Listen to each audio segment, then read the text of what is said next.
Welcome to today's meeting.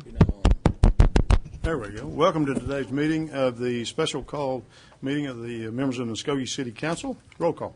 Mayor Bob Coburn. Here. James Scully. Here. Dan Hall. Present. Marlon Coleman. Here. Wayne Johnson. Here. Leanne Langston. Here. Ivory Van. Here. Derek Reed. Here.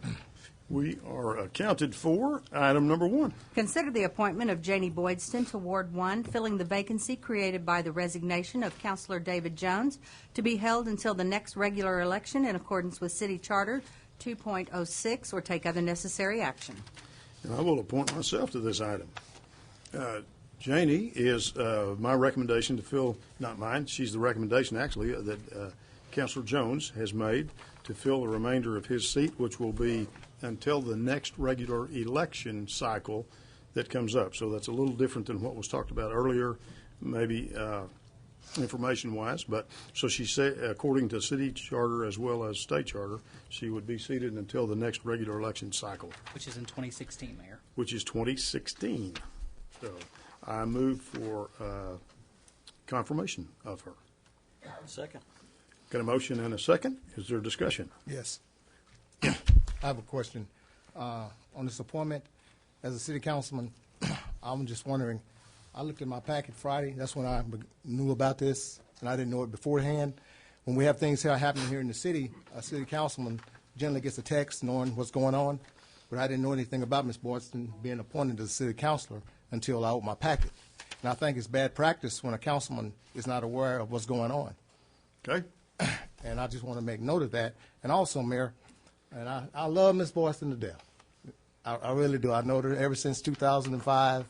And when I used to come before, sitting right there at that mic, and she was a counselor then. But one thing I'd like to say, and I don't take no offense to this, Ms. Boydston, it's not you, trust me. But looking as a citizen, looking in, looking out, I noticed that when I came in 2005, Ms. Boydston, she lives in Country Club. Okay, Mayor, you live in Country Club, and you got appointed by Bob Lettrell. He lives in Country Club, but Ward 1 is more than just Country Club, and that's my point. And I just don't understand why everybody appointment is from Country Club, because you got Haskell Boulevard over there by Creek School. Well, are you aware that there may have been several people that had been talked to that did not accept a potential appointment? Well, what I'm saying is, I Mrs. wasn't Boydston may not have been the only person we talked to. right. But what I'm saying as a counselor, I wasn't allowed to recommend anyone, and I don't think that's right. I might have knew somebody in Ward 1. Our practice in the past has been the person vacating the seat makes the recommendation. The person vacating the seat. Still, that's not in writing, sir. That's practice. I'm talking about documented. Okay. Is that documented? Is it documented? Is it documented? I just said by practice, and Now, we practice is record all different the than being meetings. documented. We Every record T the cross, meetings. every I dotted. Is it documented? That's all I want to know. Yeah, it's Is this where I can documented read it because right we now? record the meetings. Huh? We record the meetings. I know. I'm We've got saying. agenda items for it. I'm still saying, sir. Is it documented Yes, sir, it is. in writing? Is that how? I don't know what you mean. Is it documented in writing? What are you Mr. asking? Tucker, you're the city attorney. Is it documented somewhere? There is not a policy. It's if not a that's- policy. That's the question. No, there's not a written policy. Okay. But still, as a city councilman, I should have been allowed, or any councilman up here should have been allowed to come to you and say, well, I got this person, a friend of mine that lives in Ward 1. I'm just trying to get the good old boy system out of Muskogee, Mayor. Because the way it seems, the way, like I say, the neighborhood, it would be the same as Midland Valley if I had 3 people up here from Midland Valley. So that's all I'm saying. I'm not trying to be hateful or mean anything today. I just want to make a point. And I hope my point is we got across today to you. I guess I don't get your point, because Mrs. Boydston is not the only person that was talked to. And I think where she lives in Ward 1 is insignificant. She's in Ward 1. But Where I live in Ward 1 is not very significant either. I represent the whole ward. But you live in Country Club. Everybody Is that's that a appointed. bad thing? No, it's not a bad thing. But you got other people besides Country that don't live in Country Club can be appointed too. You said Ms. there's other Langston people. represents Ward 1, and she doesn't live in Country Club. Who? Mrs. Langston? Right. She ran though. I'm talking about appointments, sir. I've been up here since 2005. I've seen the appointments that goes through this council. I've seen it with my own eyes. And I know you took Mr. Lettrell's place. Don't tell me Mr. Lettrell didn't live in the Country Club, because I know he did. But I'm just saying, policy. We need policy here. And you said you got people that was asked for this position. Yes, sir. Any councilman, is any councilman up here recommended somebody? I did it just like we have done the practice in the past. Mr. Jones made the recommendation. Okay? Just like we've done in the past. That's the past. You may sir. not like that. Right. So if you want to bring something forward in order to change that, we'll look at that. Okay, I will But do that. If we don't have a written policy, then we go by past practice. Okay, we need a written policy or something to go, to go by. Okay? I hear what you're saying, and as soon as you bring that forward, we'll look at it. Okay, I sure will. Okay? Now, did we vote on this item? Or we had a motion and a second, and we voted affirmative. Yes. Do we need to stop at this point and go ahead and do? Voting, if there's not any. Okay. Further All right. discussion. Roll call. James Gully. Yes. Dan Hall. Yes. Marlon Coleman. Yes. Wayne Johnson. Yes. Leanne Langston. Yes. Ivory Van. Yes. Derek Reed. Yes. Mayor Coburn. Yes. Motion carries. Now, would we stop and do that, Roy, or at the end? The swearing in? Yeah. We'll do that. Item number 3 at the end. Okay. Item number 2. Consider the appointment of Ward 2 Councilor James Gully as deputy mayor or take other necessary action. This is my recommendation as well, and I recommend James Gully to fill the position of deputy mayor. Move for approval. Second. Got a motion and a second. Is there any discussion? Roll call. James Gully. Yes. Dan Hall. Yes. Marlon Coleman. Yes. Wayne Johnson. Yes. Leanne Langston. Yes. Ivory Van. Yes. Derek Reed. Yes. Mayor Coburn. Yes, motion carries. Item number 3. Swearing in and execution of oath of office of Ward 1 Councilor and Deputy Mayor by municipal judge. Okay, and we have a judge here in the chambers to do that swearing in. What would you need for us to do? Bring me forth somebody to swear. All right. We'll swear it. We'll let you swear it, Janie Boyd. Yeah, we can swear, all right. And if you could use the microphone. She Yeah. will need to sign that before she takes her seat. You want me to do Janie first, then James together? How do you want to do it? However you choose. We'll do Janie first. You want to hold that one, Jane? Well, mine's deputy. I, Janie Boydston, I, Janie Boydston, do hereby solemnly swear do hereby solemnly swear that I will support, that I will support, obey, and defend the Constitution of the United States, obey, and defend the Constitution of the United States, the Constitution of the State of Oklahoma, the Constitution of the State of Oklahoma, all laws of the State of Oklahoma, all laws of the State of Oklahoma, and the Charter and ordinances and the Charter and ordinances of the City of Muskogee, Oklahoma, of the City of Muskogee, Oklahoma, and I will not knowingly and I will not knowingly receive directly or indirectly receive directly or indirectly any money or other valuable thing any money or other valuable thing for the performance or non-performance for the performance or non-performance of any act or duty pertaining to my office, of any act or duty pertaining to my office, other than the compensation allowed by law. other than the compensation allowed by law. I further swear that I further swear that I will faithfully discharge my duties I will faithfully discharge my duties as Ward 1 Council Member as Ward 1 Council Member of the City of Muskogee of the City of Muskogee to the best of my abilities. to the best of my abilities. Thank you. Thank you.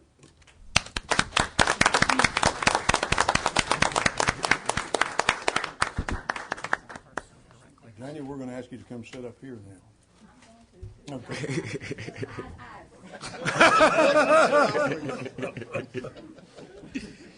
Do you have a different one for Mr. Gully?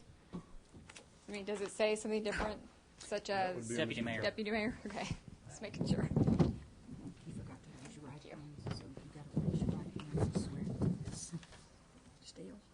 We wait till Janie gets settled, or do you want to proceed? I, Janie Woodson, do hereby No time for this. She knows this better than we do. Okay. I, James Gully, I, James Gully. And if you could raise your right hand. Oh, raise the right hand, yes, sir. do hereby solemnly swear Do hereby solemnly swear that I will support, that I will support, obey, and defend the Constitution of the United States, obey, and defend the Constitution of the United States, the Constitution of the State of Oklahoma, the Constitution of the State of Oklahoma, all laws of the State of Oklahoma, all laws of the State of Oklahoma, and the Charter and ordinances and the Charter and ordinances of the City of Muskogee, Oklahoma, of the City of Muskogee, Oklahoma, and I will not knowingly and I will not knowingly receive directly or indirectly receive directly or indirectly any money or other valuable thing any money or any other valuable thing for the performance or non-performance for the performance or non-performance of any act or duty pertaining to my office of any act or duty pertaining to my office, other than the compensation allowed by law. other than the compensation allowed by law. I further swear that I further swear that I will faithfully discharge my duties I will faithfully discharge my duties as Deputy Mayor as Deputy Mayor of the City of Muskogee of the City of Muskogee to the best of my abilities. to the best of my abilities. Thank you. Thank you.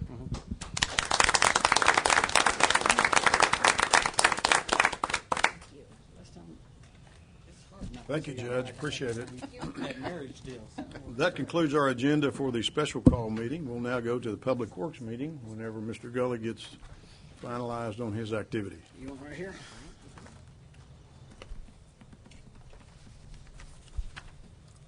We want a Public Works.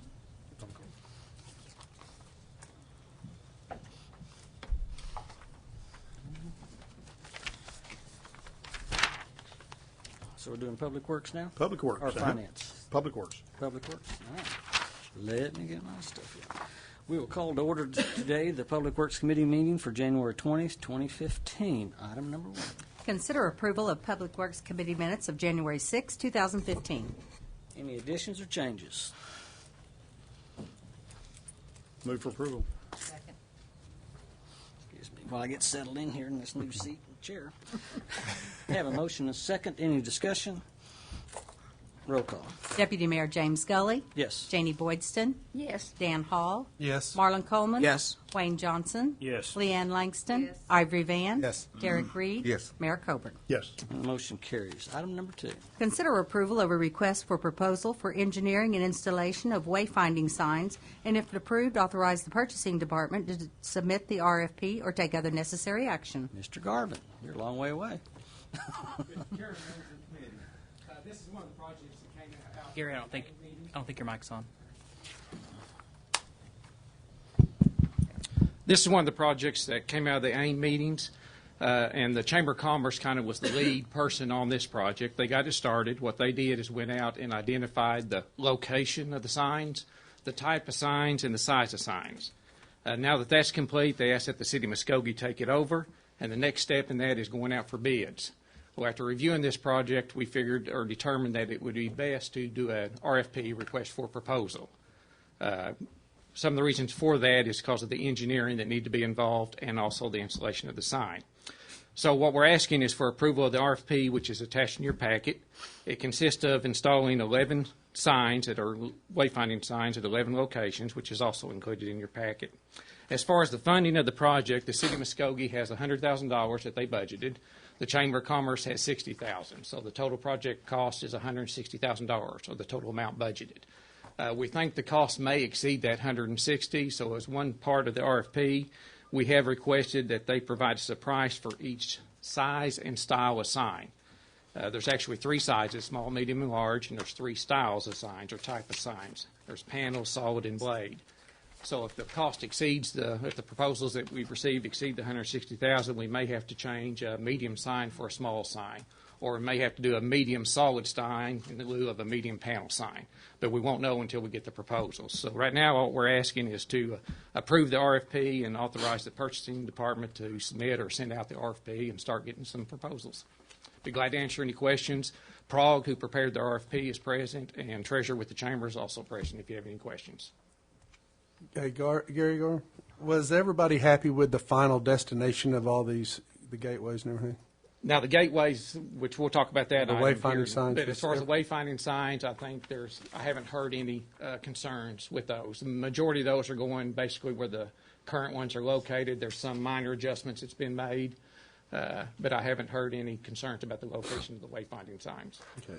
But this isn't going to be anything like out on the turnpike or anything like that. That's all going to be in the This is all city. going to be mainly within the downtown. There's one that's out towards R and Okmulgee Street. I think it's about the farthest one out. The majority of them is here around the downtown area. Any other discussion?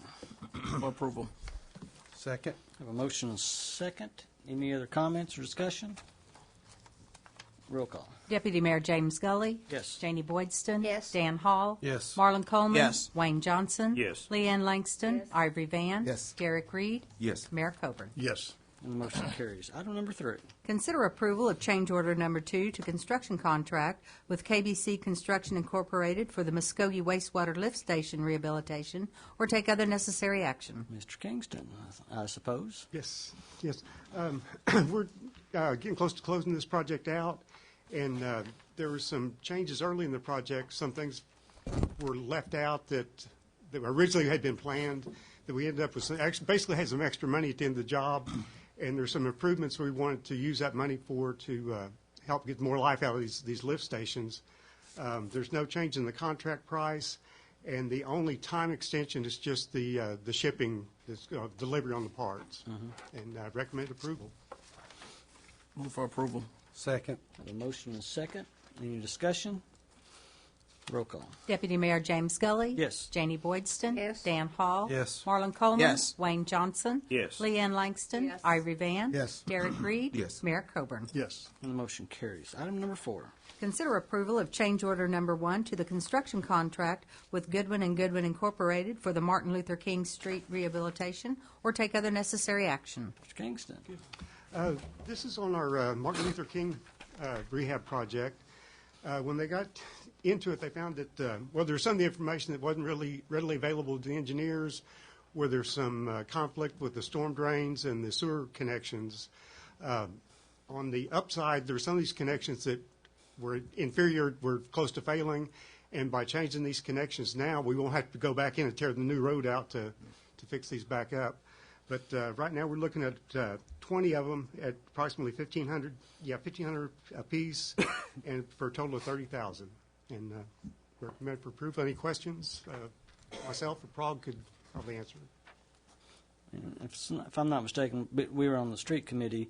We'll actually have 3 extra connections just in case. Yes. So we don't have to get into Martin Luther King later on down the road that have to go back into that new road. So we'll actually have a little bit extra on this one. So it's a good deal. Move for approval. Second. Have a motion and a second. Any other comments or discussion? Roll call. Deputy Mayor James Gully. Yes. Janie Boydston. Yes. Dan Hall. Yes. Marlon Coleman. Yes. Wayne Johnson. Yes. Leanne Langston. Ivory Van. Garrick Reed. Yes. Mayor Coburn. Yes. And the motion carries. Item number 5. Consider approval of location, name, and design of the downtown gateways, and authorize the city to submit a letter of intent to the City of Muskogee Foundation to fund the project or take any necessary action. Gary, before you get started, I do have one citizen wishing to address this agenda item, so we'll do that after we talk to Gary. Gary? Mr. Chairman, members of the committee, this is another one of the projects that came out from the AIM meetings. And on this one, the Downtown Muskogee, Inc., DMI, was kind of the lead on this project. They started working with Sparks Reed to come up with the design as well as the locations for the gateways. Sparks Reed has completed their design. David Reed with Sparks Reed is here to go over the proposed design and location of the gateways. Before he comes up, though, I'd like to also add that DMI had a subcommittee that met with some of the stakeholders within the cultural district. At that meeting, as a result of that meeting, they were making a couple of recommendations.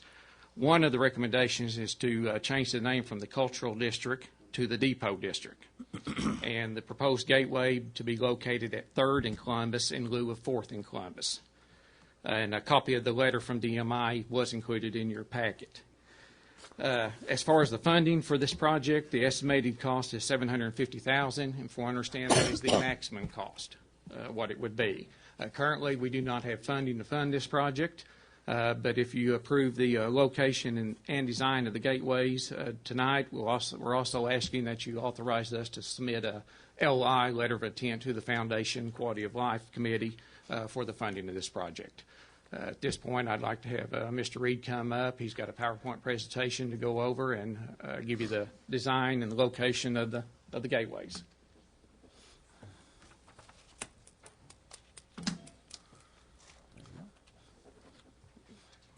And David Reed was here not long, maybe a month ago, for his daughter running in the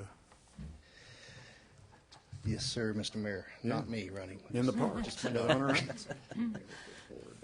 Okay, thank you. As you see on the screen, can everybody see this, or can we get it on the? Yeah, we can see it. We have it on our And it'll monitors. show on the TV at some point. Yeah. All right, there we go. We have made the name change from the Cultural District to the Depot District, as shown on this drawing, per our meeting about a month ago with City Manager Mr. Howard Brown, and Wayne was in the meeting, and some other folks, Leanne. Through that, it was also discussed relocating it from 4th Street to 3rd Street. Right here, we've listed each of the current locations. For the downtown entries, we have Main and Martin Luther King, which is this style of sign that you see on the side. And this is kind of a graphic, but it's basically there's a series of a large sign like this, or there's a smaller version of this sign. This is part of our original study. This graphic shows the we've adjusted 4th Street to 3rd Street. You see the red arrow going across there in the north-south direction. It made sense when we decided to move the Depot District large sign to 3rd. It also made sense to maybe try to piggyback on a 3rd Street as a pedestrian corridor and try to bring some more activity and liveliness to that section. And this rendering here, we show kind of that vision with these smaller gateway signs, which has the ability to hang banners for each festival or season. To across there, we have some movable bollards that can be placed there for times of festivity. If we don't want car traffic or vehicular traffic in there, we can place those in there. But for the most part, that street will still be a vehicular access road. And again, this rendering is early on. It showed it at 4th Street, but we would obviously move all of this over to 3rd Street. This is one of the larger gateways that we show at Main and Martin Luther King Boulevard, and the malls there to the right. Let's see. And feel free to ask any questions if you have any. This is, again, the Depot District being switched over to 3rd Street. You see the little theater in the background there. Again, this. So is that on 3rd and Columbus? Yes, sir. Not Elgin, but Columbus. I believe that is correct. This is. Oops. And we also showed maybe attaching some signage on the existing overpass. Again, early on we discussed this as the Antiques District. We're still kind of waiting on DMI to come back with an actual name if we'd like to change that. But early on we said it was the Antiques District. If we want to call that Main Street District or some other name, we're certainly open and have not passed that road of options to change. And that's, I'll go back to the list of locations. 3rd and Columbus, you are correct, sir. You have any questions? Was anybody opposed to it being called Main Street District? Because I kind of like the sound of that Well, as you said it. honestly, I just came up Or with Main that on my Street? drive over here this evening. I haven't heard back from as we left our last meeting with Mr. Brown and some of the council members, was they were going to present in a few other DMI meetings what options would be. Like I said, I just kind of threw that one out now. DMI was going to hold another subcommittee with the stakeholders within what's now the Antique District, the same way they did with the Cultural District, and see what show over the proposal, get some input. Right now, I think the only thing that's still open is the name. I think everyone's okay so far with the design and the locations as revised. So at some point when they're done with their discussions, will they present a final list of what those names will be? Yes, I'm assuming once DMI has their meeting, they'll do the same thing that they did with the other ones, submit a letter either saying we recommend to go forward as is, or we recommend this name change. Okay. And our next step is setting up a meeting. We're doing a walk through the Main Street and handing out flyers and going to establish a meeting date that we're going to meet with all the stakeholders in that area just so we can get input from all the stakeholders, and then actually have a public meeting with the stakeholders and inviting other people there where we can get input from everybody there. The other thing that I wanted to bring up, too, is at an AIM steering committee, it was brought up that we needed to tie in to visitors. The whole goal of some of the signage and naming some of the districts was when visitors come to our community, what do the districts say? And the Depot district, the idea was, what if we added arts behind it? So you have Depot Arts District. So, if you came into town and you saw a sign that said Depot District, it really wouldn't catch your eye that much. You go, okay, that's not someplace doesn't catch me that I want to really get off the highway and go visit. But if you said, hey, that's the Depot Arts District, hey, that's interesting, we want to go see that. So the idea of adding arts to Depot Arts District. So immediately I got in touch with Greg. He's going back to the stakeholders there about the possibility of adding arts behind Depot. So that's another curve that's added onto, and we had talked about that earlier on. If we could bid that out, that we have a price so much per letter, Correct. Where we could add that, and arts wouldn't be that much, going on it, but it would be a design concept. But I don't think initially we talked to just a few, no objections on that. But again, we want to go back to the full stakeholders. But really, everybody in the AIM steering committee really liked the idea of adding arts to the end of the Depot district, because it does sound a lot more interesting, and it does really catch the idea of what's going on in that district. Because you have the Three Rivers Museum there, you have the Hall of Fame, and that's so much of what's going on there is classified as arts. And so we're just approving the actual LOI today, so you all will keep working on your names. Yes. Move for approval. Second. I have one citizen wishing Oh, to speak. sorry. That's all right.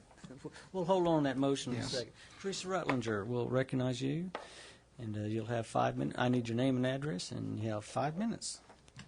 Teresa Rutlinger, 2500 Shelby Court. I've kind of got a knee-jerk reaction to this. I don't know, are your wayfinding signs also going to be saying the same thing as far as your Depot Arts District? $750,000 seems like a lot of money right now to be hitting the foundation up with. It seems like we're using them as our personal bank here as a city. I don't know where, at this point in time, we're that developed on all 4 of these areas to be having these whatever you're calling these arches and signs at this point in time. Yes, I think maybe at some point in time we do need to have that, but at this point in time, I think we're putting the cart before the horse.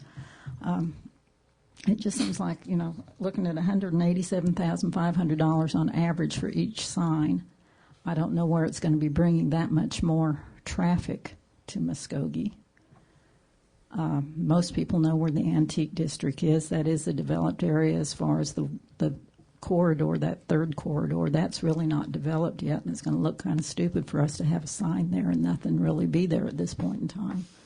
I think maybe once you get it developed a little bit more, maybe put one sign up for something that already is pretty well developed, so when people come here, they're not going to be disappointed and say, well, gosh, it's just nothing but bare open land and a street and two buildings on it or something like that. I think we just need to be a little bit more prepared before we go ahead and entice people with this signage and then them become disappointed. I think it's a great idea, but I think it's a little bit before its time. Thank you, Ms. Rutlinger. Now, I have a motion, a second. Any discussion or comments? Roll call. Deputy Mayor James Scully. Yes. Janie Boydston. Yes. Dan Hall. Yes. Marlon Coleman. Yes. Wayne Johnson. Yes. Leanne Langston. Yes. Ivory Van. Yes. Derek Reed. Yes. Mayor Coburn. Yes. And the motion carries. Item number 6. Consider authorization of the city manager to enter into a franchise agreement with New Roads Telecom to provide internet services to the city of Muskogee residents or take other necessary action. Mr. Kingston, is this yours, or I guess this is mine also. or is it the city manager's? Which is it? Well, I guess this New Roads Telecom approached the Public Works Department about using the city right-of-ways for running their optic fiber and different cables. And basically what we're asking for, we've done some research on what's standard franchise fees and how others are doing it. And basically we're just asking approval for the city manager to enter into negotiations with New Roads for a franchise agreement. So we entering an agreement, or we just negotiating an agreement? Negotiating an agreement. There's my Yeah, understanding. enter into a franchise agreement. We can bring it back. I mean, this says us to do it. I think the city attorney's office have been working with Public Works Department on this. They've done some comparisons of what other cities do with respect to this particular thing. We can bring it back, or I can be authorized to negotiate it. Matt, can you approach the podium? Just briefly, the ordinance, the contract that we're putting forth, that we're talking to New Roads about, we have an ordinance that's been previously approved that we've entered into with AT&T and other providers. So the contract that we're really talking about is already set forth within the ordinance previously passed by council. We're simply negotiating an agreement which is in accordance with the ordinance. So this is authorizing the actual contract. Okay, I just want the clarity on it. I have a question. Are they going to be putting in underground lines, or will they be using this existing poles and stuff?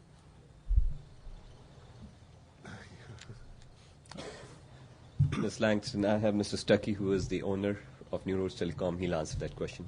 Okay, Mr. Stuckey, great. please. The reason I'm asking is because we are, downtown Muskogee is working on streetscape, and that is one of the things that we've looked at, in the future, at least, getting as many underground lines as we possibly can and eliminating a lot of the sky trash, if you will. Right. I'll need your name and address for the record, if you don't mind. Sure. Bill Stuckey, 310 Towson Avenue in Fort Smith, Arkansas. Well, good afternoon. Thank you. New Roads Telecom, we're a competitive communications provider established in Fort Smith in the year 2000. So we're about a almost 15-year-old company now. And we provide alternative communications, basically internet and telephone service we focus on small business. We do have some residential, but it's primarily small, medium-sized business. We provide that over fiber optics, over copper lines, over a number of different mediums.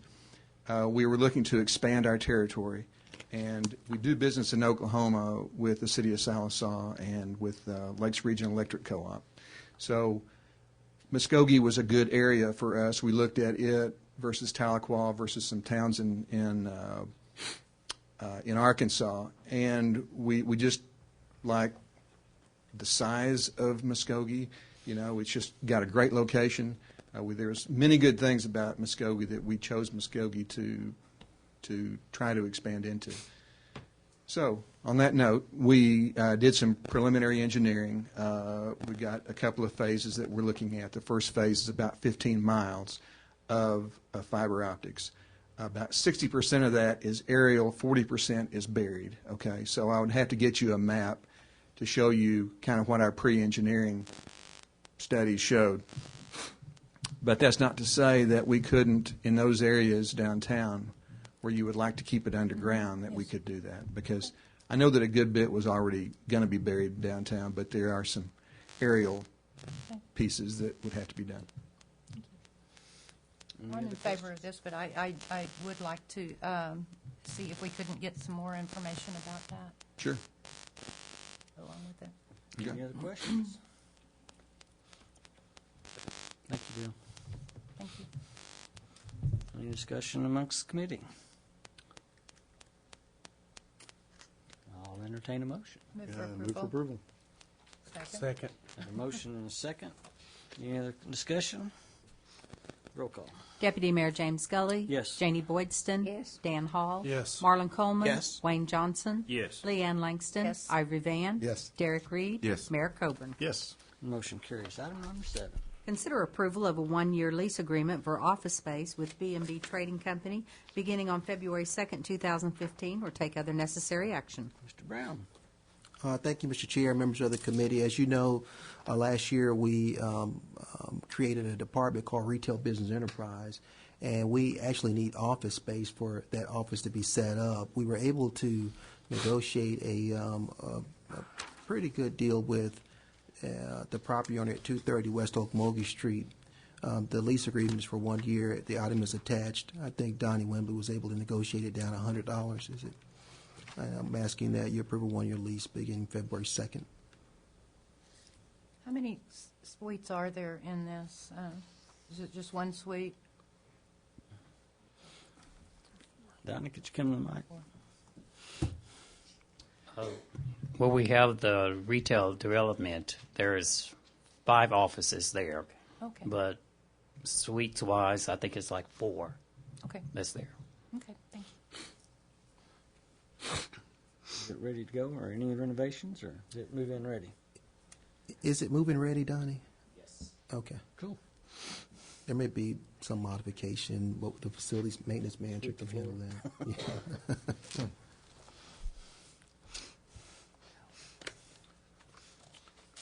Any other discussion? Move for approval. All right. Is that a motion and a second? Yeah, second. Okay. Have a motion and a second. Any other discussion? Roll call. Deputy Mayor James Scully. Yes. Janie Boydston. Yes. Dan Hall. Yes. Marlon Coleman. Yes. Wayne Johnson. Yes. Leanne Langston. Yes. Ivory Van. Yes. Derek Reed. Yes. Mayor Coburn. Yes. And the motion carries. Item number 8. Consider approval to submit an application for the Land and Water Conservation Funds from the United States Department of Interior to fund the proposed Civitan Park improvements as recommended by the Muskogee Parks and Recreation Board, or take other necessary action. Mr. Wilkerson. No. No, that's for the next item. Mr. Chairman and committee members, Land and Water Conservation Funds are federal funds passed through the state. We applied to the State Tourism and Recreation Department. It's annually. It's a January 31st application deadline. This particular application was submitted this time last year. Council approved. We had 2 applications last year. This one and the one that application that we used to acquire funds to purchase the additional land out at Honor Heights Park. We were approved for Honor Heights Park. We were not approved for Civitan Park. I think that's probably why we had 2 applications that kind of competed against each other. We're going to resubmit with this application. We feel pretty good that we've been given a review from the grant reviewers from the State Department of Tourism, so we think that we can send a better application and get funded this time. It's a $300,000 roughly project to basically build a new splash pad at Civitan Park with with a small shelter and some other park amenities there. And it provides 50% of the funds for that. So $150,000 would be our application. The $150,000 required locally would come from the City of Muskogee Foundation, which is part of our 5-year plan. Would come out of our 5th year of our foundation funds. Thank you, Mark. Any questions for Mr. Wilkerson? And Mark, on the splash pads, what's that company that's been doing all the splash pads in Muskogee here? The product that we've used is called Vortex. No, the company that's building the splash pads, that does the building of them. RJR, I believe, built our last 2 splash pads. RJR is a company out of Rogers, Arkansas. I thought he built all of them except one. You may be correct at that. They do a very good job. Yeah, they do. We'd hope that they could build our next one, but that would be up to bid. Pending the approval of the grant and pending the award of that company. Move for approval. Second. I have a motion and a second. Any other discussion or comments? Roll call. Deputy Mayor James Scully. Yes. Janie Boydston. Yes. Dan Hall. Yes. Marlon Coleman. Yes. Wayne Johnson. Yes. Leanne Langston. Yes. Ivory Van. Yes. Derek Reed. Yes. Mayor Coburn. Yes. And the motion carries. I have 2 citizens wishing to address this committee. I'll recognize Steve Goad.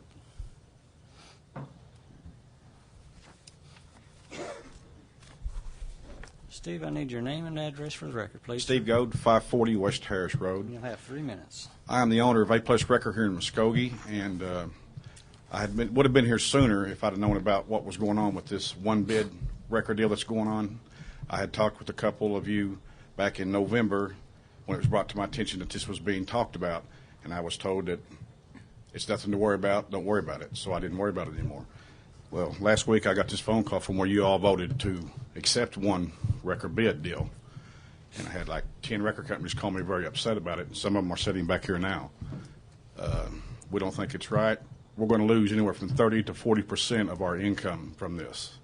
I know you've been told that we get about $6,000 a year off of this MPD rotation list. That is not true. It's a lot more than that. I've showed a couple of council members that it's a lot more than that.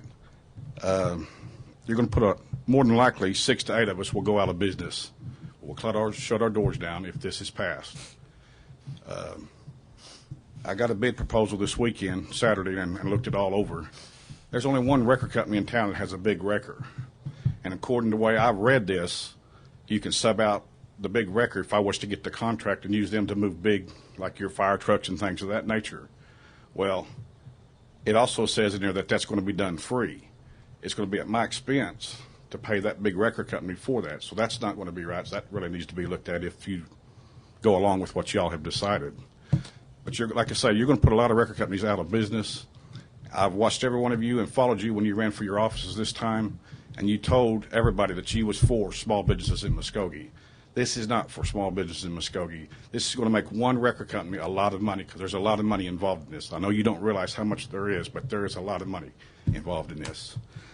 I was told that the main reason why this was happening was because a couple record companies was either too slow or wasn't showing up on rotations.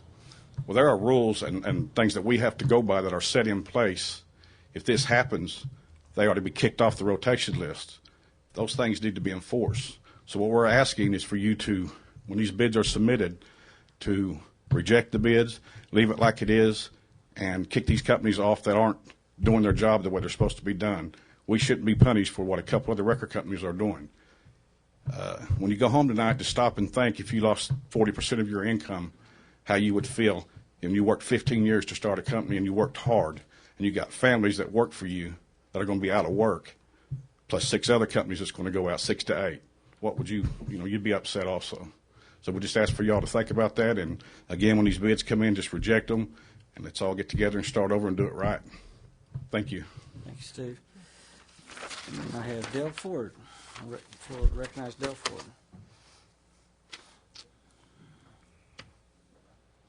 Dale, I'll need your name and address, and you'll have 3 minutes, please.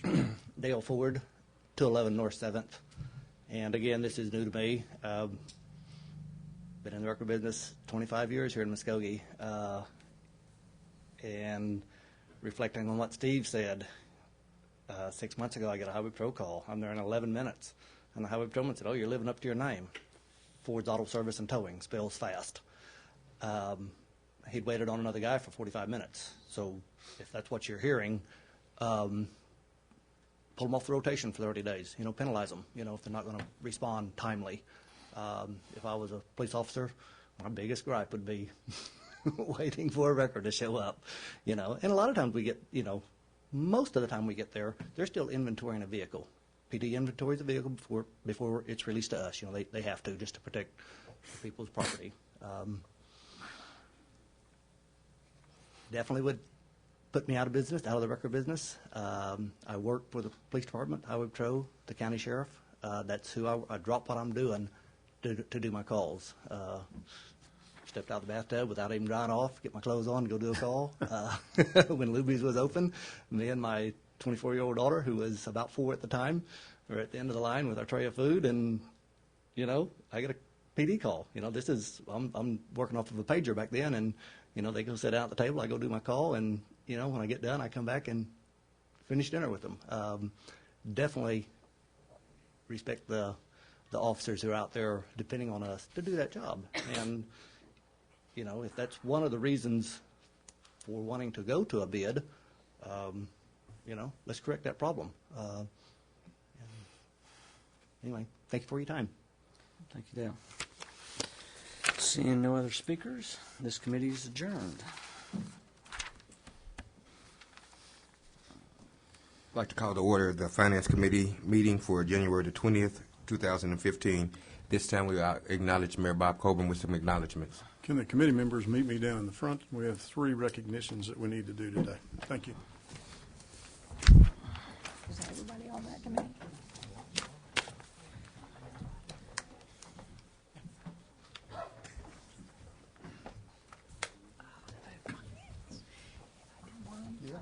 Michelle, I'm going to push you.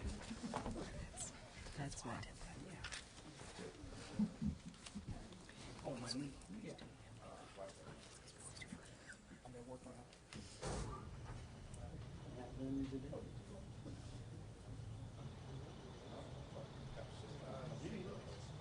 Microphone.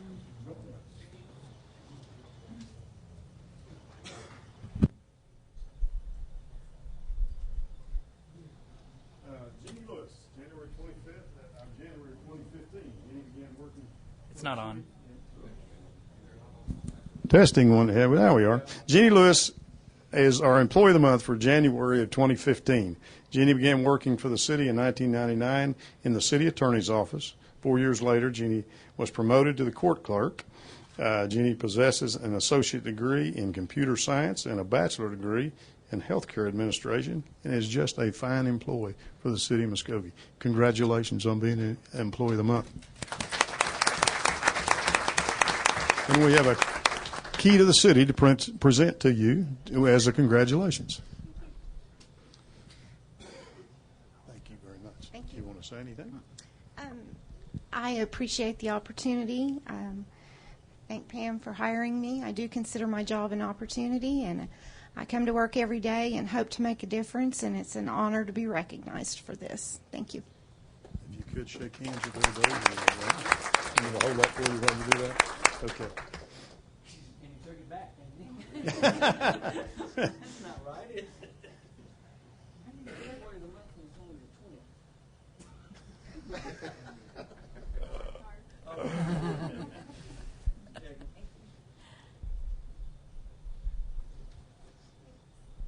Thank you. Thank you. Congratulations.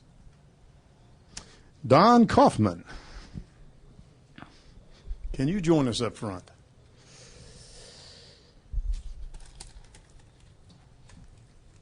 Don is retiring after 10 years of service with the city. Don started in Public Works, then moved to the police garage, which is now under the fleet department. Don looks forward to enjoying his retirement and to spend time with his family and friends and do a little fishing. Don, congratulations, and he even got a big meal about a week ago at the fleet department, and a few of us were able to attend that. Congratulations, and please shake hands as you go around. I'll give you a plaque following that and a key to the city. Thank you.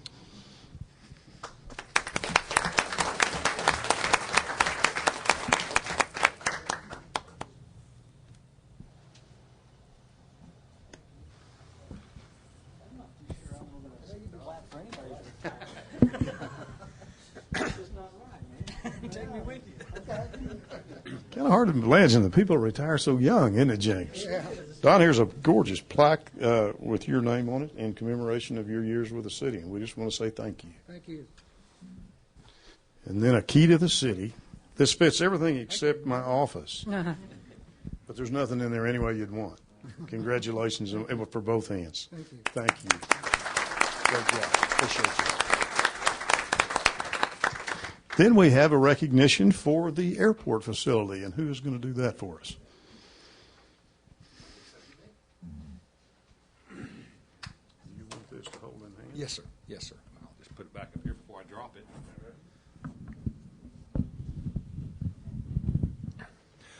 Mr. Mayor, City Manager, ladies and gentlemen of the council, I thank you all very much. Several years ago, you gave us the distinct honor of being allowed to design your new airport terminal. And we loved that building greatly, and we felt that it had a lot of merit. So we entered it in the American Institute of Architects has a yearly competition.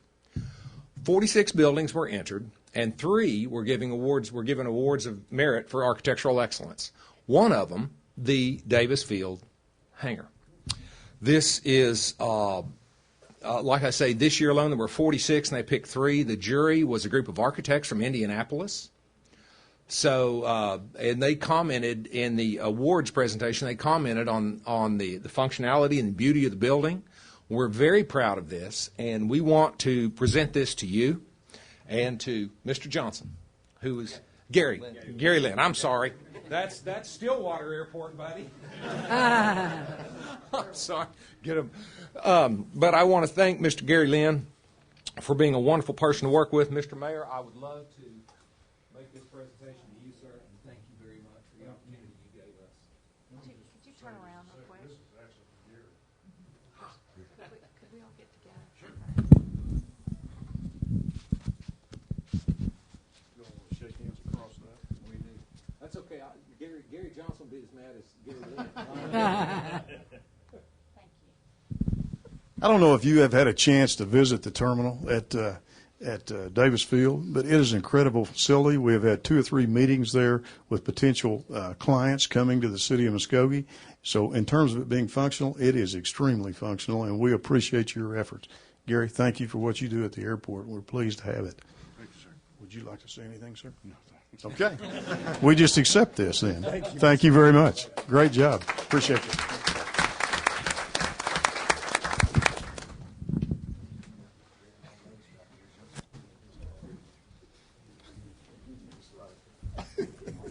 Don't give me those slack. He's already been on his phone. She'll have you straight here. You got a sergeant at arms. I know those are. I just hope I'm in Ivory's will. Thank you, sir. Okay, Pam, we're ready for item number 1. Consider approval of the Finance Committee minutes of January 6, 2015. After reviewing the minutes, are there any additions or corrections? Move for approval. Second. Been moved and seconded for approval. Ready for the roll call?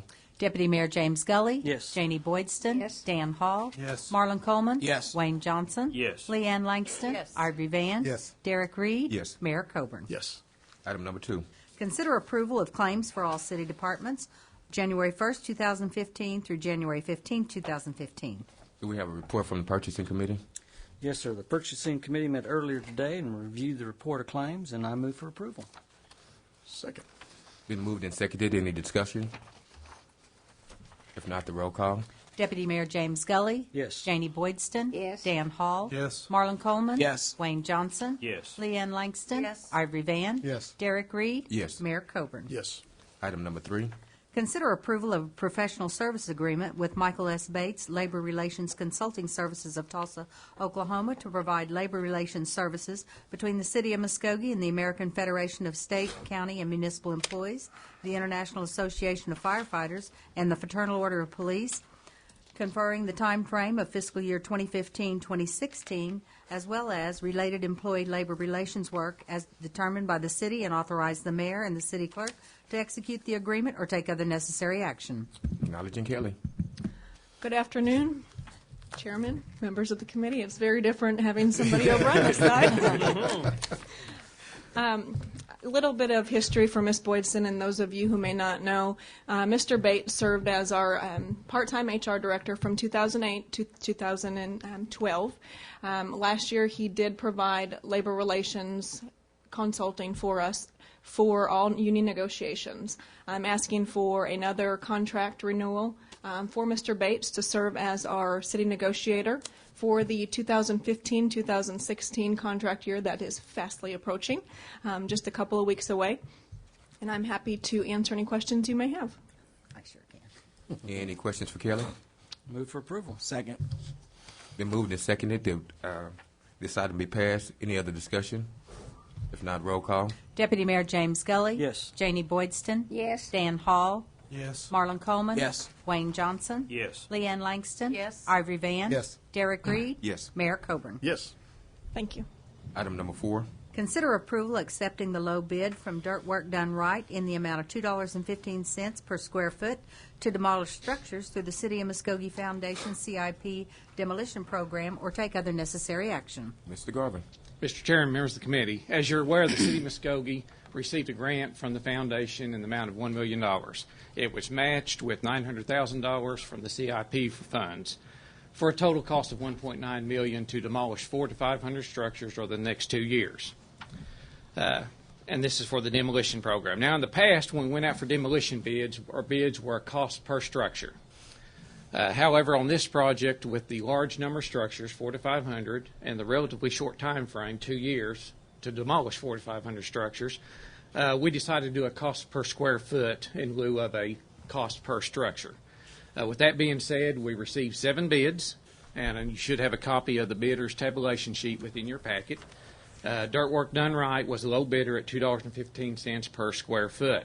Now, our bids range from $2.15 a square foot to $5.16 a square foot. If you take our old demolition packets, the way we did it cost per structure, and converted that over to a square foot, the average of those past bids would have been around $3.90 a square foot. This low bid here is $2.15 a square foot, so you can see it's quite a bit lower. And actually, 5 of the 7 bids were lower than the average of the past. So we felt like we got some really good competitive bids. Now, as part of this contract, and it will be a 1-year contract with an option to renew for 1 year, but one of the requirements is that there be at least 17 structures demolished per month. They have to do at least 17. If they fail to meet those requirements, we will go down to the next lowest bidder and hire them, or take it in front of council and get council approval to keep the project moving forward. Our goal is to demolish at least 200 plus structures per year. In order to do that, we have to do at least 17 per month. The contractor will be reviewed every 30 days to make sure he's meeting all the requirements, submitting his landfill receipts, getting all the required inspections. We are recommending approval of the low bidder, Dirt Work Done Right, in the amount of $2.15 a square foot, and be glad to answer any questions. Any questions for Mr. Garvin? Is there a time limit set on? Oh, go ahead, Dan. Is there a time limit set on, like how fast these are get to be done in the 2 years? Well, again, our minimum requirement is they're going to have to do 17 a month every 30 days. Now, they can do 25, 30 if they can get it done, but they have to at least do 17. We have a 2-year time period set to get all 400 to 500 structures demolished. That's why we have set a minimum amount per month. If the contractor starts running behind, we will definitely look at going to the next lowest bidder to keep on our time frame.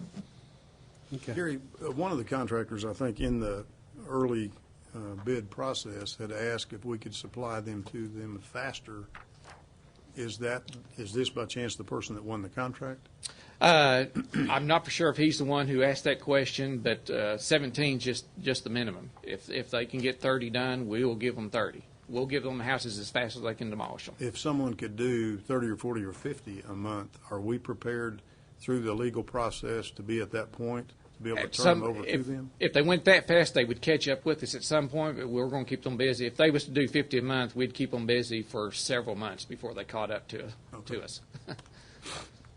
So you have that many houses already processed? Yeah, we've got to. If you're not familiar, Rodney Carmen was hired, paid for through the foundation to manage this project, and he's been with us for a few months now. He has been working hard on going through the files, making sure everything's in there. If not, giving them to Tish to republish or whatever needs to be done to get them all corrected. And we have got a stack ready to go, and he assures me that he'll do his best to keep them coming as fast as the contractor can demolish them.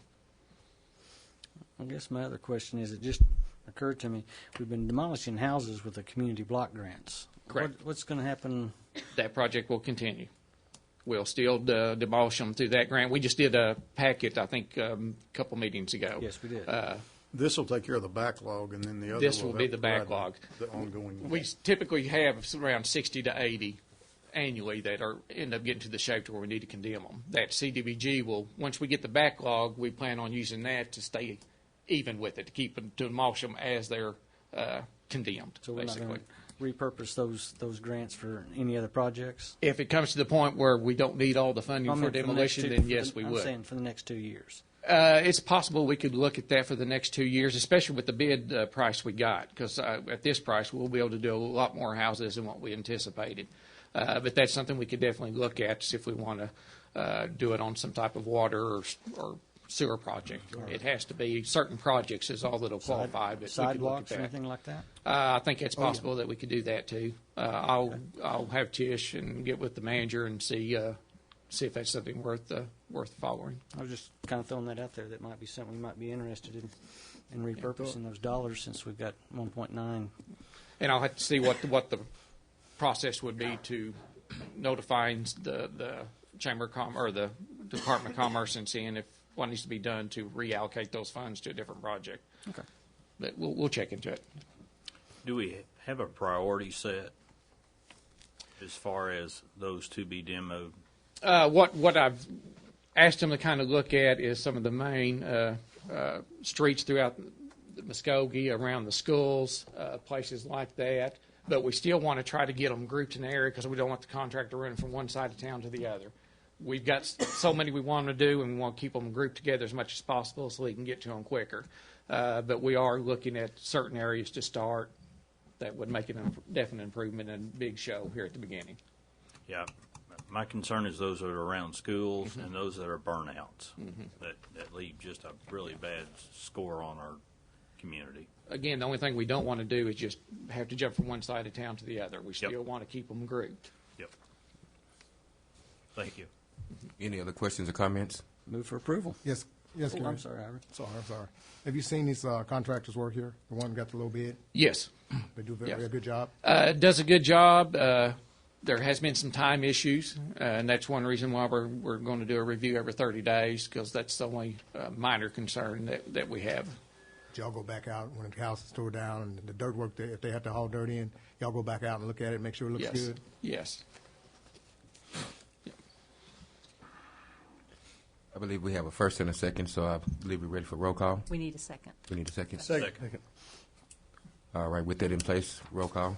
Deputy Mayor James Gully. Yes. Janie Boydston. Yes. Dan Hall. Yes. Marlon Coleman. Yes. Wayne Johnson. Yes. Leanne Langston. Yes. Ivory Van. Yes. Derek Reed. Yes. Mayor Coburn. Yes, and let me say with that, yes, thank you, City of Muskogee Foundation, for helping us in that project. Item number 5. Consider approval of amendment to Council Policy 4-1, Travel Policy, or take other necessary action. Kelly Epperson. Thank you, Chair, members of the committee.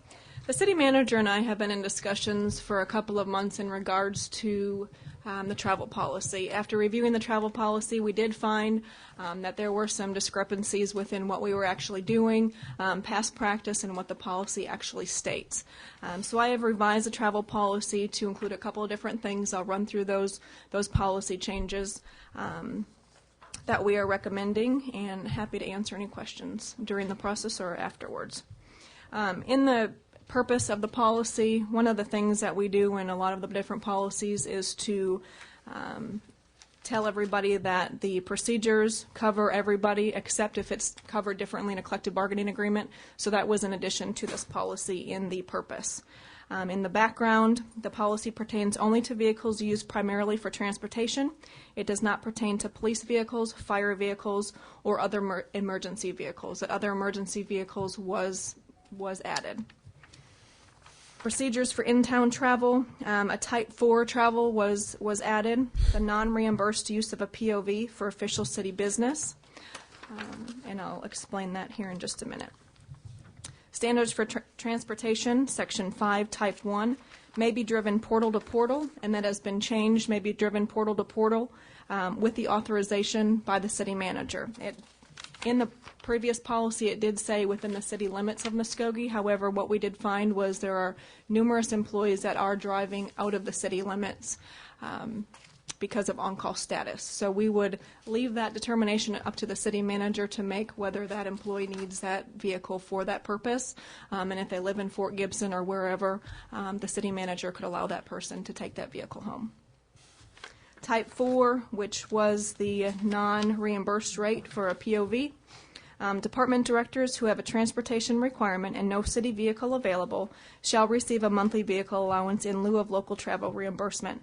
The monthly vehicle allowance shall be an amount established by the City Council. The employer shall reimburse the employee at the IRS standard mileage rate for any business use of the personal vehicle outside of a 15-mile radius of the municipal city limits of the City of Muskogee. I'm going to use myself as an example to this portion. I do not currently put in for a travel reimbursement if I go to different meetings within the city. If I'm doing harassment training over at pollution control or water distribution, I just go. To me, it's a big hassle to keep up with that mileage. This provision in this policy would allow me to receive a monthly stipend.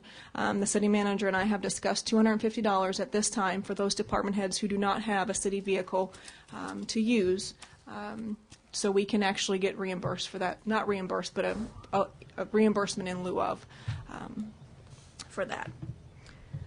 Request for transportation authorization, Section 6, request for Type 4, which would be the non-reimbursement of the POV vehicle, must be forwarded to the city manager annually. Department director shall submit these requests to the city manager for approval with budget requests each year. An employee authorized Type 4, which again is the non-reimbursed rate, will keep track of a record of all mileage driven outside of the city within the 15-mile radius. So if we do travel outside of that 15-mile radius, then we will submit for that vehicle mileage reimbursement outside of the $250 or amount set by the manager and council.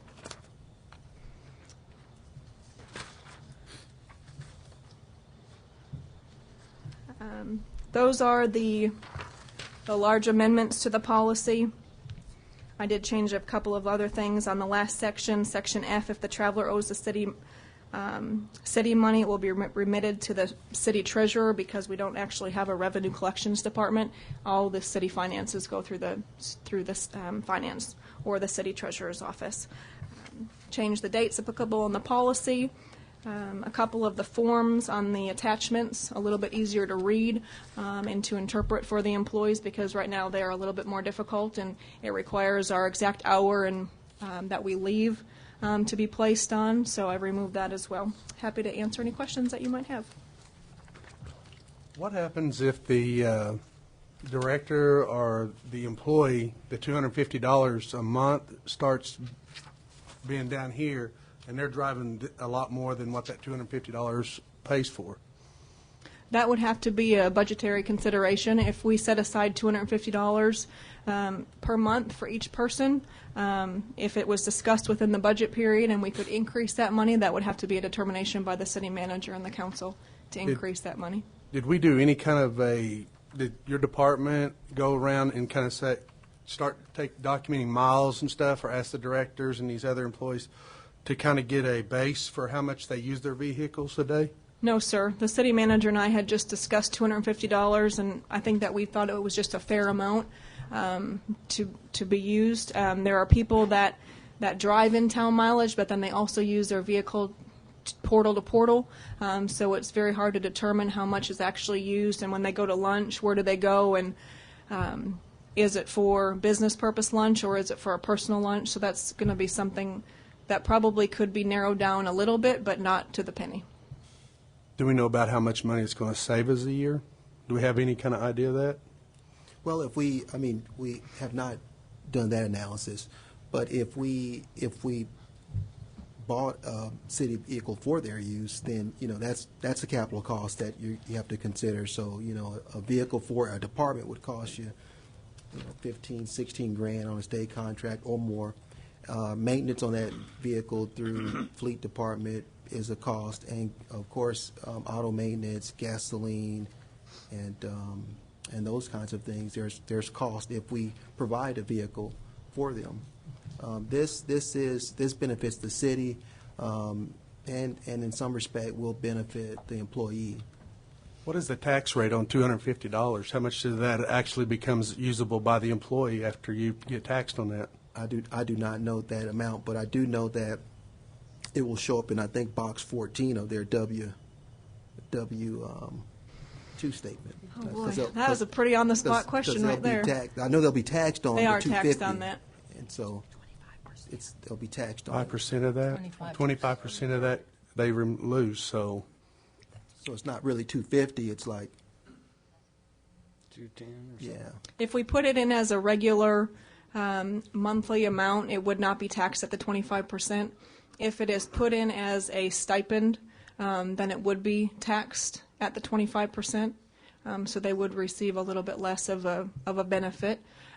If it's put on the check on a biweekly regular payment that you receive. It's just taxed normally. And if they have an accident while doing city business in their personal vehicle, are we still liable for that? We are liable for a workers' comp injury. However, we are not liable for the vehicle damage. It would be either the individual's insurance or the other party's insurance who is at fault. That's But the that same- is regardless. Same of- case as it is yes. I have quite a few questions about this. First of all, the way I'm reading it here, that department heads, not directors or managers or anything else, would get the $250, right? Not all of them. Those who do not have a vehicle for their city use. Okay, so how many are we talking about that would automatically get the $250? And is it going to be the same for all of those? Yes, it's my intent that it would be the same for all of them. The people that I have figured, now these could be based on city manager discussion, city attorney's office, civic center, information technology, purchasing, planning, finance, human resources, parks and recreation, economic development, fleet, and cemetery. Oh, those are the ones that are listed below, getting $3,000 per department, correct? Yeah, that's what our budget, we're estimating our budget, that budget number that impacts the organization's about $33,000. Okay. Those are the individuals, those department heads would receive that stipend, that $250 stipend. In addition to the $3,000 per department? No, that's the It's the funding same. source. That's the funding This source. this is totaling all of this. This Yes, is the ma'am. Right. impact. Yes. Okay. All right. Have we done a study on, like Dan just asked, about how much usage there has been? I know a lot of people have take-home vehicles. Mm-hmm. Have we done a study on how much we are going to be using those, more or less, if we're now going to allow the city manager to allow vehicles to go out of the city limits when our ordinance has said that we wouldn't? So we're being asked to change that too. I just have a lot of questions that I don't think I've gotten answers for yet. I'm not going to say I'm for or against this. I just don't think I have enough information to make an intelligent decision, and I really would like to request that we ask for additional information before we make a decision. Okay. I can be happy to provide any information that you request. We could definitely provide additional information. Where this all comes from is we have a city policy right now where we have a number of employees that drive outside the city limits right now utilizing the city vehicle. And so what we recognized was that we have some practices that have been either approved by former administrations that we're trying to fix. So that what we're trying to do right now is fix issues with respect to this travel policy. So we'll bring back some additional information on utilization, existing, and kind of put together some numbers to see what that would look like for you. And I'll gladly send a list of some questions that I would like to have answered, and some of the other counselors may have additional questions also. Leanne, would you like to move this ahead to where it could go to council and have the discussion there, or not act on it now and then wait and come back to a meeting and get the answers first? Like if they provide you the answers to the questions before council meeting, would that be sufficient? I'm not sure all the questions I have, they'd be able to do that, but Okay. we could try. I'm okay either way. Okay. So, I would like to see what the mileage, paying them mileage and stuff would kind of cost too, if we can figure that kind of out. Okay. And because that's a non-taxable income, but that now we're talking a benefit. The $250 I don't feel like is a benefit to anybody but us as a city. And I know that sometimes we got to look at it that way, but our employees are important too. So Let's make a motion, we table this till we get more additional information. Second? Why don't we just take no action on it rather than tabling it? That's what I was Withdraw the second? Withdraw the motion. All right, so we're going to take no action on this item at this time. Thank you, Kelly. Thank you. Item number 6. Consider approval of final payment to Glover and Associates Incorporated in the amount of $128,907.85 for construction for Chandler Road Detention Pond, or take other necessary action. Ms. Kingston? Yes, this is for the final payment on the Chandler Road Detention. The project's been finished. The engineer and city personnel have gone through the punch list and have signed off on everything. It's going to address some spot flooding plus the downstream flooding, and it's been paid for out of our stormwater funds. And the project came in under budget and on time, and recommend for payment.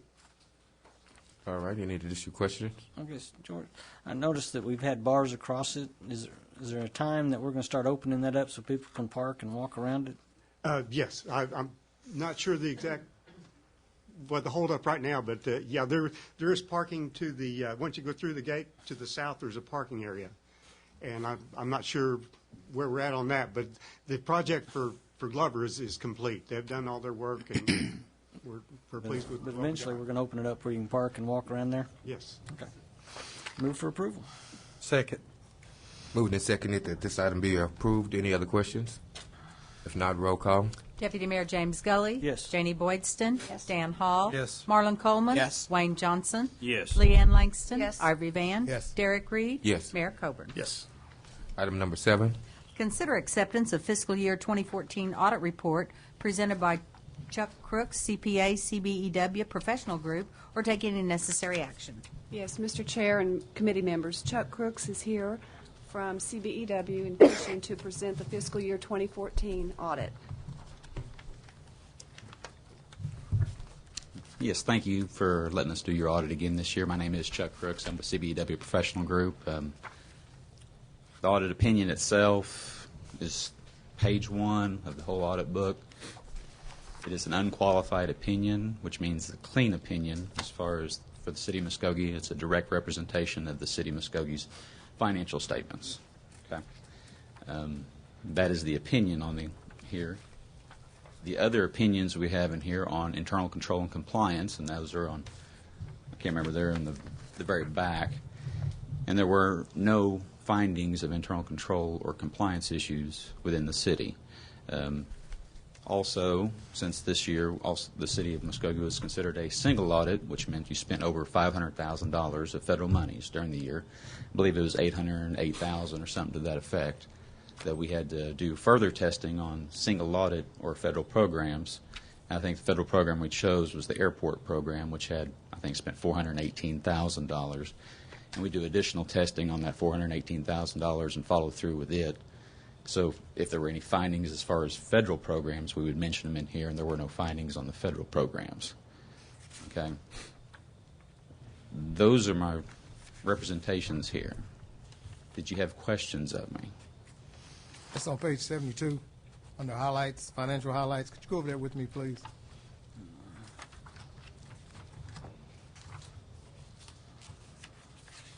$72? Yeah, where it says highlights, financial highlights. City's net position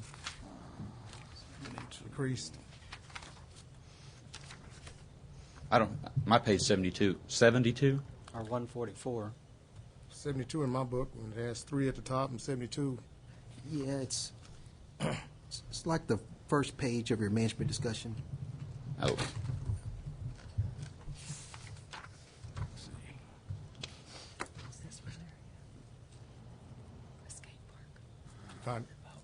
Yes. Yes, I was just curious about the financial highlights, where it says the city's net position decreased, and on down, the total cost of the city's programs.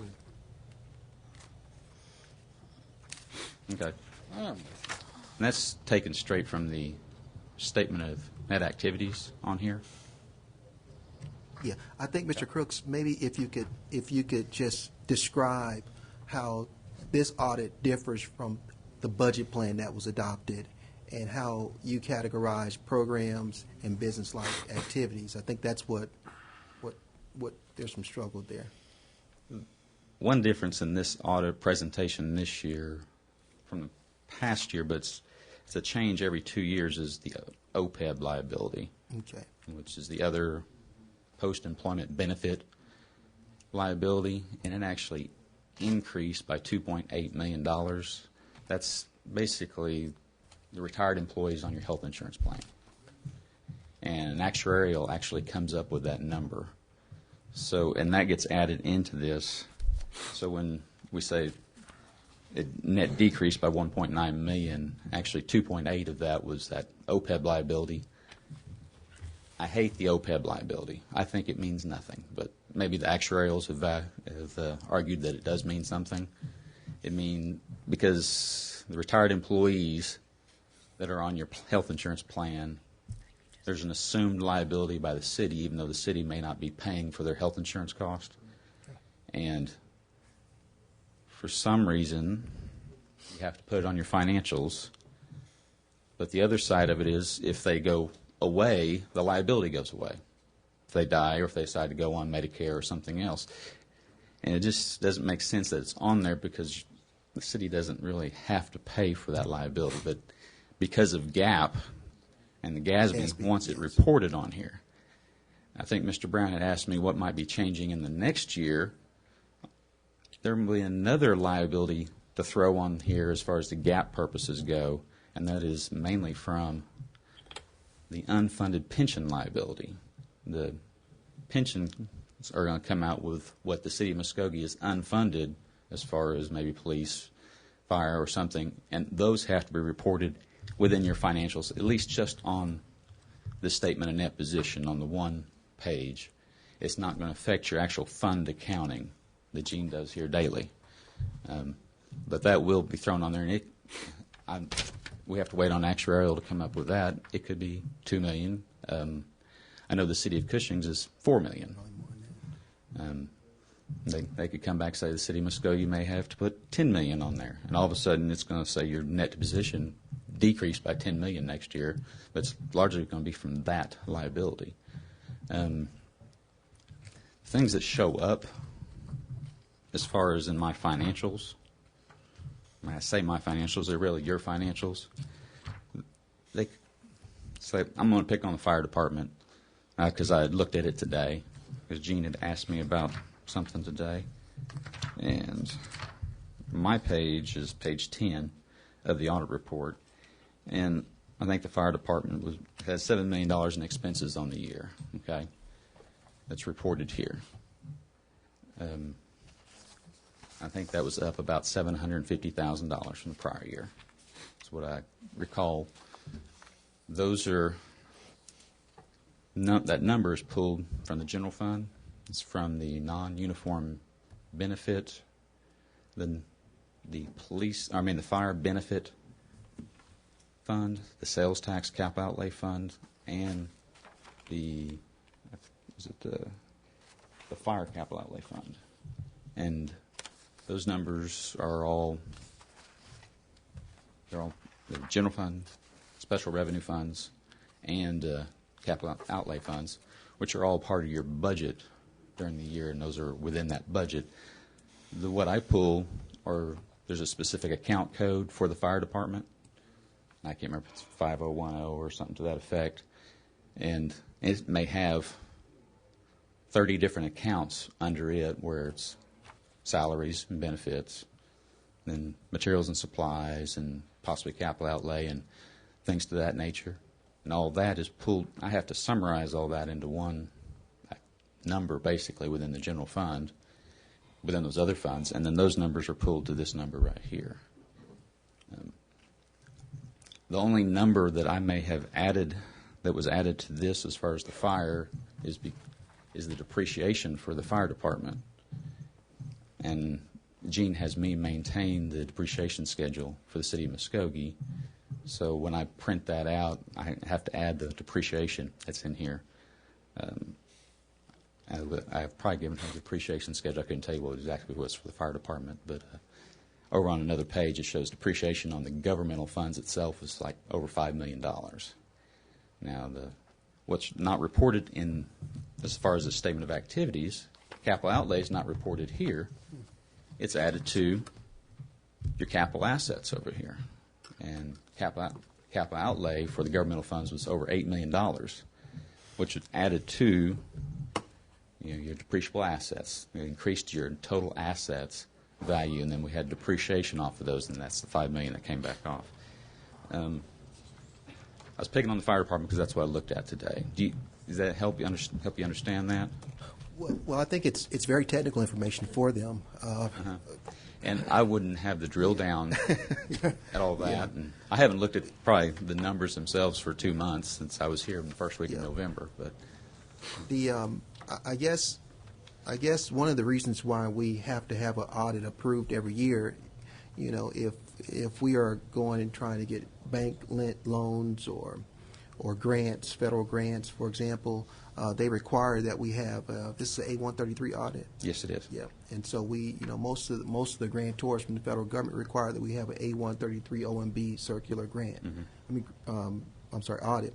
And so the auditor is required under the city's charter to ensure that we have an audit performed, and that's what he's done. And can you talk about what your opinion is? What is your opinion of the audit? I think you wrote it on that page, but can you just state it for the record? I think that's what I said a while ago. Yeah. I mean, it was a clean opinion Okay, as far as the audit there we goes. go. You know, it's unqualified Yeah. and accounting language, but it's a clean opinion. But then you'd mentioned the single audit, and you know, there's a form back there or a letter, and that gives an opinion on it. If we had findings, we would mention, hey, there's findings on the single audit. You got problems with your federal programs. That wasn't mentioned. There weren't any findings. And we didn't have any problems with your federal programs, and that's what you want to hear. Right. And that's what you want to see. And we're looking at the internal control structure, too, when we're here. And we're not always just looking just straight at the numbers. We're trying to get your processes down, make sure everything is running smoothly, and how you have your proper checks and balances in place. Any additional questions? Move for approval. Second. Thank you. It's been moved and seconded that this item be approved. Roll call. Deputy Mayor James Gully. Yes. Janie Boydston. Yes. Dan Hall. Yes. Marlon Coleman. Yes. Wayne Johnson. Yes. Leanne Langston. Yes. Ivory Van. Yes. Derek Reed. Yes. Mayor Coburn. Yes. Thank you. All right, item number 8. Thank you, Mr. Crooks. Appreciate it. Consider approval of final payment to Native Skate Parks LLC in the amount of $2,000 for the skate park at Robinson Park, or take other necessary action. All right, Mr. Wilkerson. Mr. Chairman and committee. Just want to give you a few slides on this. This is kind of a unique project. It's completed. We need to accept the project and make final payment to Native Skate Parks. This is early on in the construction. These are just some photos that we did weekly when we had our weekly meetings. This is just unique construction techniques that you see. Basically, that's wrought iron that you see in the curvular forms of what the skate park will take on. This is what beginning when they started pouring the concrete. You can see some of the half circle rotation in the ramps, the continuation of that, the concrete and the pouring the concrete, the depth of the. This is working in the main bowl with the. This is them. It's called shotcrete. They pump that concrete through that hose and it shoots up on the wall. And that's what requires this specialty, and it's very unique. It's interesting to watch them do that. And then there's actually, they're putting the trowel. That's a vertical wall of concrete. I mean, literally, it's straight up and down. It's pretty cool to watch them do that. This is just some other shots of the skate park. There's two bowls. There's that big bowl that we looked at a minute ago, and then there's a smaller bowl that they replicated a swimming pool. They call this kind of the California touch that they added, so to make it feel like they were in a swimming pool. I do not have a picture. Anyway, this is kind of the finished. This is when he was finished a couple of weeks ago, and then I went out today and shot a couple more photos with some skaters there, just for you to see the kids. That took this one because there's a girl there. All skaters are not boys. If you thought that, this is a young man grinding on that. Swimming pool coping right there. I mean, I was just taking some pictures of that coping. Here he comes right up there next to me. And then there's, of course, bikes are there too, and this is an older fella. But this was at about, I think, 2 o'clock this afternoon. If you'd gone by there Saturday, Sunday, or Monday this past week, 35 when I was out there was 50 at a time probably out there. So very popular, very well received. They did an excellent job, and we're very happy with There's still some work to be done that we're going to do after the fact. There's some additional sidewalk seating, drinking fountains.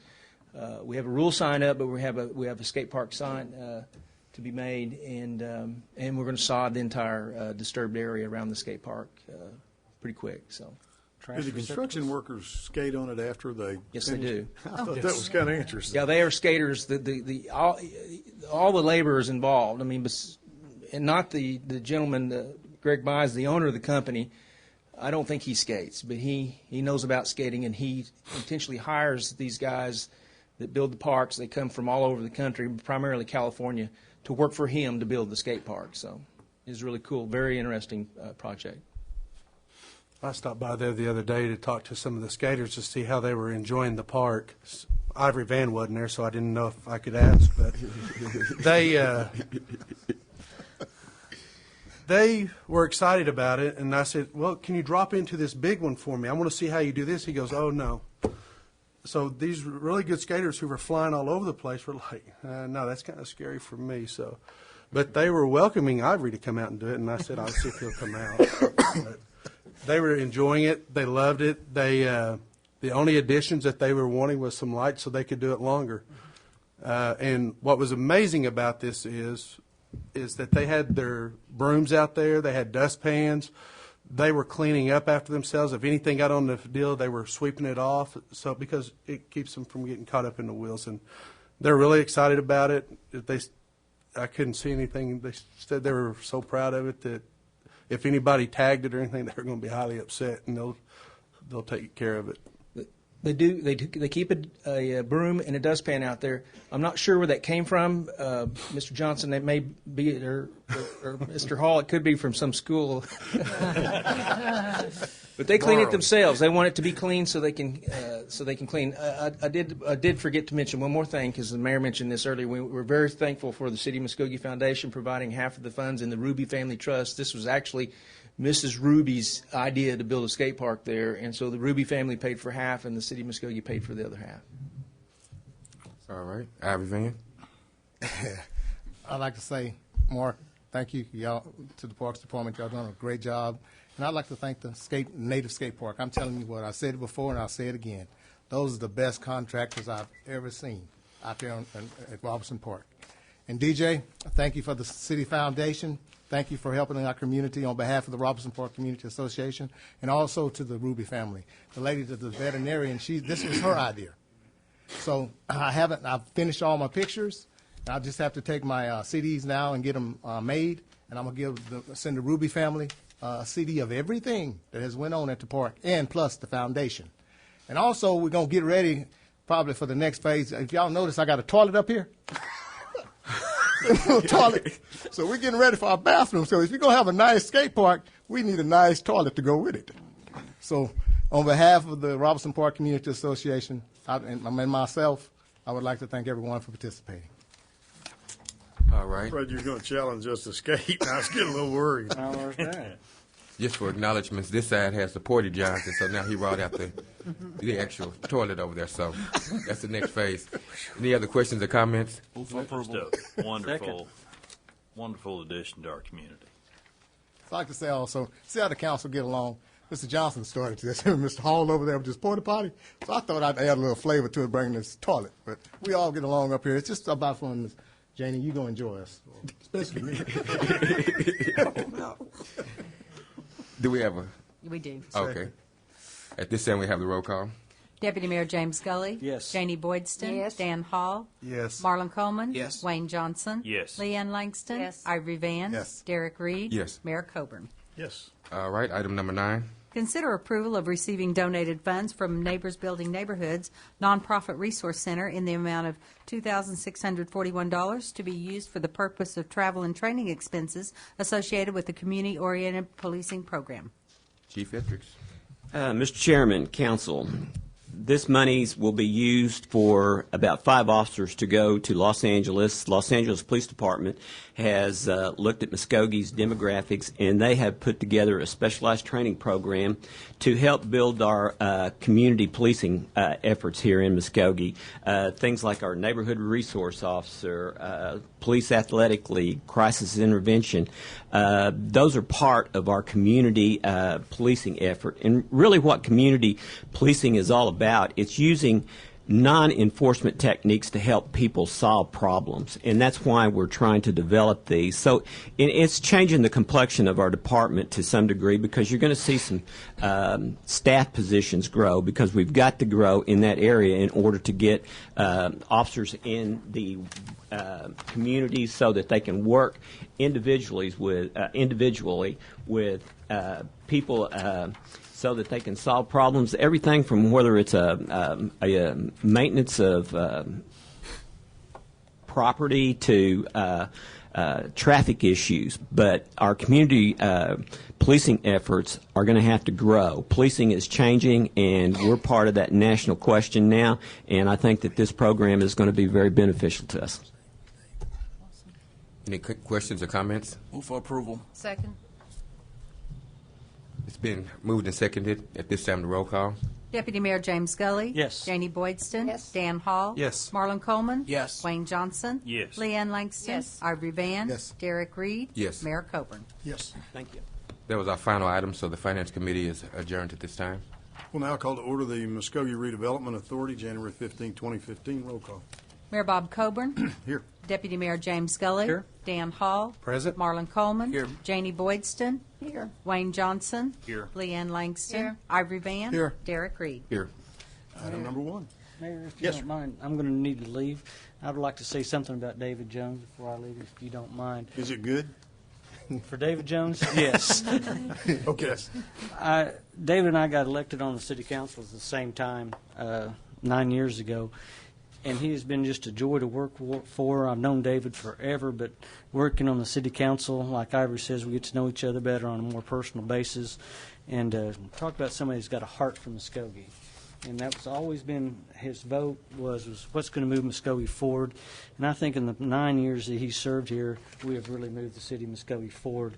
And I am so grateful David has served, and I hope that he continues to serve in a little bit of a less time-consuming capacity. But we are blessed to have had David Jones work for this council for the past 9 years. So if you all don't mind, I need to go.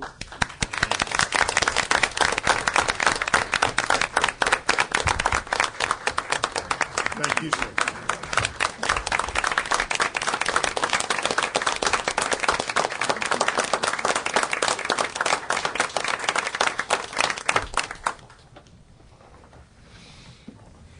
All right. Are we on item number one? Yes. Consider approval of minutes for the Muskogee Redevelopment Authority for November 10th, 2014, and December 17th, 2014. Additions or corrections for the minutes? Move for approval. Got a motion? Looking for a second. Second. Got a motion and a second. Any discussion? Roll call. Janie Boydston. Yes. Dan Hall. Yes. Marlon Coleman. Yes. Wayne Johnson. Yes. Leanne Langston. Yes. Ivory Van. Yes. Derek Reed. Yes. Mayor Coburn. Yes. Item number two. Consider approval to authorize the executive director to seek funding in the amount up to $800,000 to be used to co-sponsor a 2016 music festival with the Oklahoma Music Hall of Fame or take other necessary action. Mr. Brown. Yes, members of the MRA. We are in very exciting times. I'm very happy to present this item to you. Last year, we set as a body and a group to really talk about city future projects. One of the things outlined in our strategic plan was to host themed festivals, among other things. And so this falls really well and fits really well within our strategic plan to look at the possibility of doing a downtown festival. Jim Blair with the Oklahoma Music Hall of Fame, he's present. I'd like for him to come forward and give us some details about this. But simply put, what we're looking at is authorizing us, staff, to look at or seek funding to co-sponsor a music festival in 2016 with 4 one-day events, 4 one-day free music festivals in downtown Muskogee. So anyway, Jim, if you could come and just talk with us about it, that'd be great. Sure. We had 3 years ago, we had to reassess our entire strategy at the Oklahoma Music Hall of Fame. And we've worked really hard for a couple of years and patterned this after a number of cities have done: Wilkesboro, North Carolina, Manchester, Tennessee, Winfield, Kansas, and even Guthrie, Oklahoma, which I've served on the board of that festival. Now, this is my 18th festival this year to be involved with that. We've seen huge economic impact of these festivals in these cities with minimal investment in infrastructure to make them happen. So we've come up with an idea. It seemed like the perfect timing with the cities looking at the reuse of Hat Box, which is a perfect location for a festival, and looking at not just a festival to draw local people, but a major festival to draw nationwide. So we've put together a business plan, something that's going to has the potential to create $6 to $12 million annual economic impact, plus create a vehicle, a site, and a formula that could possibly be duplicated 2 to 3 times a year and create an additional income stream, not only for the city for the use of the facility, but for the Oklahoma Music Hall of Fame to create its sustainability also. And I might want to mention, I've been working with a number of consultants, talent buyers, and we've talked about the event for the one-day events. They suggest we put a value on it, not to do free. So we may be looking at a nominal value, even though we may be having a national act, and that's what we want to look at is a national act. And it also involves a lot of TV programming, which gives us a lot of statewide recognition. The festival will bring us national recognition, and I truly believe this is the one thing we can use to establish our identity, which we're so we've talked about so much in whether it's branding or we've talked about in the downtown revitalization with the residences. They said, what is your identity? And I think this is a perfect opportunity to create that identity. Jim, considering that there may be some other interrelated activities that may be associated with what we're trying to do, is $800,000 enough? The business plan for the festival is a cost of about $1.6 million when you strip out the variable cost. And so, as Mr. Brown pointed out, this is a co-sponsor type deal. We're looking for the redevelopment. I think it's probably some opportunities to look at the infrastructure of Hatbox itself and some opportunities to even invest further in those facilities if you wanted to, and I'd be glad to help out in coming up with a plan to do that. But yep. This morning, Counselor, I met with Mark Wilkerson. Mark, if you could come up and talk about what we discussed this morning.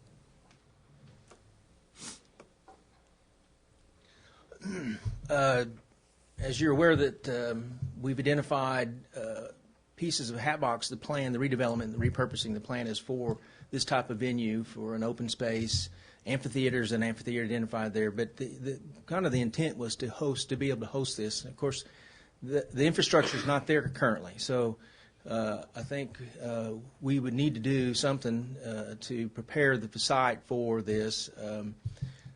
A lot of what they do, though, is done portably as far as doing the concerts, but a key component to this is that we've discussed in the meetings that I've had with Jim is this multiple day venue causes for overnight stays, and so a lot of it happens on site. So you need to prepare the site for the RV type hookups and campsites. I mean, literally, these young people will come and camp overnight for a multiple day event like this. So.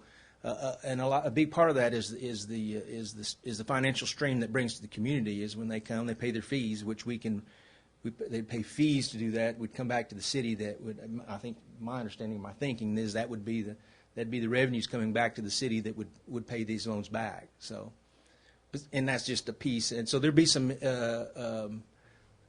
capital costs that we would need to do prior to 2016, and I think that this might be a good way to do it because we can identify the revenue resource to pay back those loans. So do we need to say an up to amount besides the $800,000?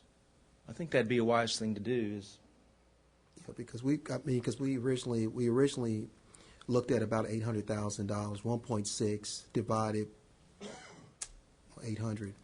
And then so we talked about these improvements that need to be made to Hatbox this morning. We don't have a number, but we have a round number. We have a budget that's identified, for that development plan, the Hatbox we presented to you this past year. 2014 council adopted that plan, but if we were to come up with an up to number and we had a budget number, say that was $1 million or whatever, then we would work with probably Jim and the Music Festival to determine what the needs are to make this happen in 2016. Come back to council with a plan of how we would actually spend that money. So, Jim, do we have that number now? I do not have a number on the cost of what it would. I do want to stress what's important to these festivals, and I attend many of these festivals, and I'll use an example, Winfield, Kansas, a town of 13,000 people. My wife so much wants to go this that we go stand in line a month ahead of time. Mm-hmm. And one year, I couldn't even go to the festival, but I had to go buy tickets and stand in line a month and camp out for a week and then leave the day the festival started. and what's incredible is that these people move in a week beforehand. They move in a month beforehand to get in line, and they open up the festival grounds, and they pay the city of Winfield a fee to sit in line. They're not hooked up to anything. And then for a week before the festival starts, you've got 10,000 people that are in this facility and in the community all week long, and there's really not even an event there. So the camping experience is just as vital to the festival as the talent is that you bring in. I just want to be sure we're asking for enough now, or is it wise to come back later? Or should we establish an up to amount now to make certain that you can do everything you need done? And I think it's important, a lot of cities that establish these campgrounds, we're not talking about an elaborate campground because, as Mark mentioned, you typically have rough camping and RV camping, and RV camping consists of electric and water hookup only. And if you go to, for example, Winfield again, they've got probably 1,000 electrical hookups and maybe 300 water hookups, and everybody brings a splitter. And so they really stretch it to the max. But we're not talking about a full-blown concrete pad with a waste disposal for each individual camper. Now, if you have that, that's nice. And with this setup, it really enhances your sports complex. And well, Counselor, I think I have a number. It's $2 million is what we discussed this morning. And what we would do with the funding is not only would we improve, the area to make it viable for a 3-day music festival, but the remaining funds will be used in Hatbox to do other capital improvements centered around permanent RV parking and some other items, what we discussed this morning. That is purely speculative cost. Okay. We're not prepared to say we've looked at, had someone engineering-wise look at our facilities, but they'll probably will come back and make another ask of this at a later date. Okay. Move for approval. Second. A motion and a second. Any other discussion? We have someone that wants to speak to this item, Teresa Rutlinger. If you would approach the microphone, give us your name and your address, and you have 3 minutes. I'm sorry. Teresa Rutlinger, 2500 Shelby Court. I'm a little bit confused. We've got Mr. Brown saying that we're going to have 4 one-day free events in the downtown Muskogee. Then we've got a three-day event in Hatbox. Then we've got a 2-day event in Hatbox. I don't know what we're talking about as far as the event goes. Length of the event. I have no doubt that Mr. Blair can probably pull this off. I'm a little bit concerned about the amount of money that it's going to take, and if you're not charging or you're charging minimal, I don't know, are we just assuming that the first year we'll be losing some money just to get people to come here, and then the second year it'll start snowballing? Is that how we're going into it, or are you going into it as you will be making money the first year? Let's let Mr. Blair speak to that in terms of providing answers. Oh, no, this is an excellent question because the business plan, as you well know, is very elaborate. So the idea of the festival itself is tentatively planned for Hatbox in 2016, possibly June 2016. That's a tentative date that we would work out and with Mark and look at the schedule. You want to strategically place it at a date that's not going to compete with any other large festivals in this part of the country. The idea of the 4 one-day events is strictly a promotional. You're not going to spend a lot of money on talent, but we're talking about something that's one day in May, June, July, and August of summer of 2015, to where we would bring in possibility of either no cost or a very nominal fee to help create the buzz. It's part of the marketing strategy of the overall festival. The festival itself, the first year, would have a ticket price, which would be, you're looking at probably $100 plus for a 3-day ticket to this event. And to give you a good example, Guthrie, Oklahoma, they've had what was called the Gentleman of the Road Tour in 2013. And this was the promoters only planned this one time. It wasn't the city that did it. It was promoters that are involved with the band Mumford & Sons. Mumford & Sons was the headliner. I can't tell you one song that Mumford & Sons sings. If my daughter probably could, somebody who's 18 to 25 years old could. Alabama Shakes was the next headliner, and Dale McCurry Band was the next headliner. Not top 40 acts by any means, or somebody you see on television. But the tickets were $100 a piece. 4 months before the event, they had sold 35,000 tickets online. So that's the potential of what this, if you really strategically get the buzz out there and make it happen.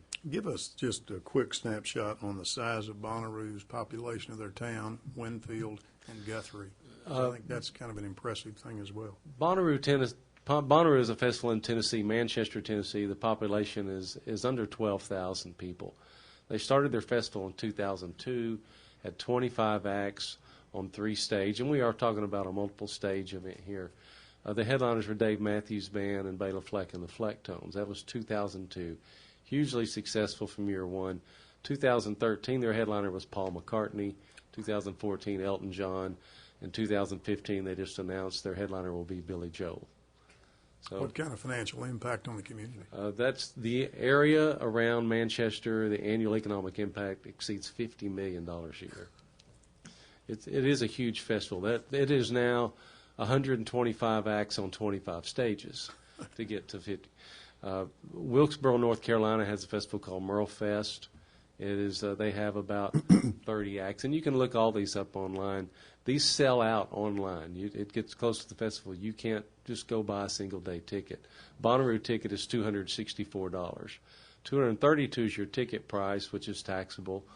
$32 is the fees, which goes to there's a facility fee, there's a not-profit fee that who manages the operation, and that's the way we see this working. There'll be a ticket price and then fees on top of that, fees that go to the city, fees that go to the Oklahoma Music Hall of Fame. The Wilkesboro, North Carolina annual economic impact of that festival is over $10 million a year. Winfield, Kansas, their attendance is about, in these festivals, Bonnaroo is about 30 to 40,000 a day. Merle Fest is at 20,000 a day. Winfield, Kansas, they're averaging about 14,000 a day. Their annual economic impact is about $6 to $8 million a year. Mrs. Rutler, you have a few more minutes if you would like further questions or comments. I have a question about as far as food goes. Are they going to be having food trucks there? Do we rely on them going to our local restaurants on something like that? Are they going to be taking over all of Hatbox Field, or is it just going to be a certain area? Does it just depend on how many people we have show up? Just questions like that. Let's go ahead and give the rest of your questions so we don't get into a time issue. Okay. Is that all of them? Will the Centennial Walkway be closed down during that period of time? I don't know what sports are going on during that time. You'll have to make sure that you're not scheduling them if they're going to be pretty much taking over Hatbox. Things like that. Hopefully we'll have that problem. Just by way of comment, there's a gentleman in Guthrie that came up to the city manager who is a 35-year-old female, and he said, "Honey, is this going to cause a traffic problem?" And she said, "Yes, it certainly will." There's a lot of these questions that are going to have to be answered as we go. We don't know whether it's going to be an attendance of 6,000, 8,000, 10, 15, 20, and all of that will determine, the potential answers to your questions. Okay. If you do have a small turnout, then you're not necessarily going to be using all of the $800,000, or will that have already been spent and you're just relying on the ticket sales? Jim, can you help us with that answer as well? No, 800,000. There's a lot of money that you got to get kicked off to book a headliner, and you're talking about a national act that's a mid-level. We can't afford a Taylor Swift. We can't afford, a Mumford and Sons. That's an $800,000 act alone, right there. So, but you got to go after some of the national acts, and it requires usually, especially for a first-year festival, your agents are going to require 50% deposit, and you're going to book them a year ahead of time. So there's money for that. You got to build ticketing platforms. You got to build a website. And then part of our marketing strategy for this is actually a television program that would air statewide for 52 weeks. A weekly 30-minute television program that would be produced out of Muskogee. One thing I do want to point out is an article that I read in the Phoenix in relation to the Guthrie Festival. They did a test run with these one-day events. That's where I came up with this idea. That one-day event test run for the Guthrie Festival has now become a monthly event for their downtown and has created a huge ongoing event every single month. So you can look that up on the Muskogee Phoenix website by looking up, searching Guthrie Festival. I hope that answers that. It does take a lot of money. You've got to secure staging and production. A lot of it is marketing and advertising up front. If you strategically plan this and get your tickets, say your ticket sales go on sale, you don't want to start too early, but you have various levels of pre-sales. If you do it right, what these festivals, they're selling out. Bonnaroo Festival has a payment plan. It's so popular. You can go on and sign up months ahead of time and pay it out. So, and most of these festivals, your ticket prices exceeds $100 for a 3 or 4 day event. Okay. Thank you, sir. How long have you been in the music business, Mr. Blair? Since I was about 9. No, 26 years. My exposure to I've been hanging out at festivals since I was about 15 years old, to be honest with you, playing music. I've been playing in bands since I was 12. I spent 10 years in Nashville, not all doing music business, because you got to find something else if you're going to make a living in Nashville. You got to do something else other than playing music. And like I said, I've been involved with the Oklahoma International Bluegrass Festival in Guthrie. This will be my 18th festival to be involved in. That's an old saying, it ain't what you know, it's who you know. I think you need to know Garth Brooks. I know Garth Brooks.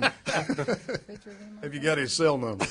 I don't have Garth's cell. I have Vince's cell number, and I've talked to Vince about this. So, but this is not a country festival. This is an eclectic music festival. Oh. We're talking about. I mentioned a name that nobody mentioned, but Howard caught up when I mentioned Lamar. Yeah, Kendrick Lamar. Kendrick Lamar. My daughter said, "You've got to book Kendrick Lamar," and when I said that, his eyes lit up. But Kendrick Lamar has 7 not million. country, okay. He is he's a headliner at Bonnaroo this year, and he's third on the billing, which tells me he's probably getting $500,000 plus a show. So I don't know. We'll work on that and see what happens. Howard was thinking of matching Grant. To pay for that. This is one of those things that, this town has talked about for a long, long time. We've all said somebody needs to do this, and then sat back and twiddled our thumbs. And I am so thankful that the Music Hall of Fame, under Jim's leadership, has put this together. I mean, this is amazing, all of this, but this is really, really necessary. And Jim and the Hall of Fame people have thought this through. They're trying what the rest of us have said we wanted to do, and I commend them. They may make mistakes. It may not be as big as they think it will be the first time. Let's hope and pray that it exceeds all our expectations. I think it's marvelous, and I'm certainly in favor of this, and I think everybody ought to support it and do what we can to help. Is that a additional comments? I will make questions? that a motion. Second. We already have one. Okay, we got Okay, one. I'll second it. You did. I did already? Okay. So Coleman and Langston are the motion and second. Is there additional comments or questions? Roll call. Janie Boydston. Yes. Dan Hall. Yes. Marlon Coleman. Yes. Wayne Johnson. Leanne Langston. Yes. Ivy Van. Yes. Derek Reed. Yes. Mayor Coburn. Yes, and the motion carries, and that concludes our agenda for the Redevelopment Authority. Thank you. Do you want to invite Oh, Right. one other question and one other comment.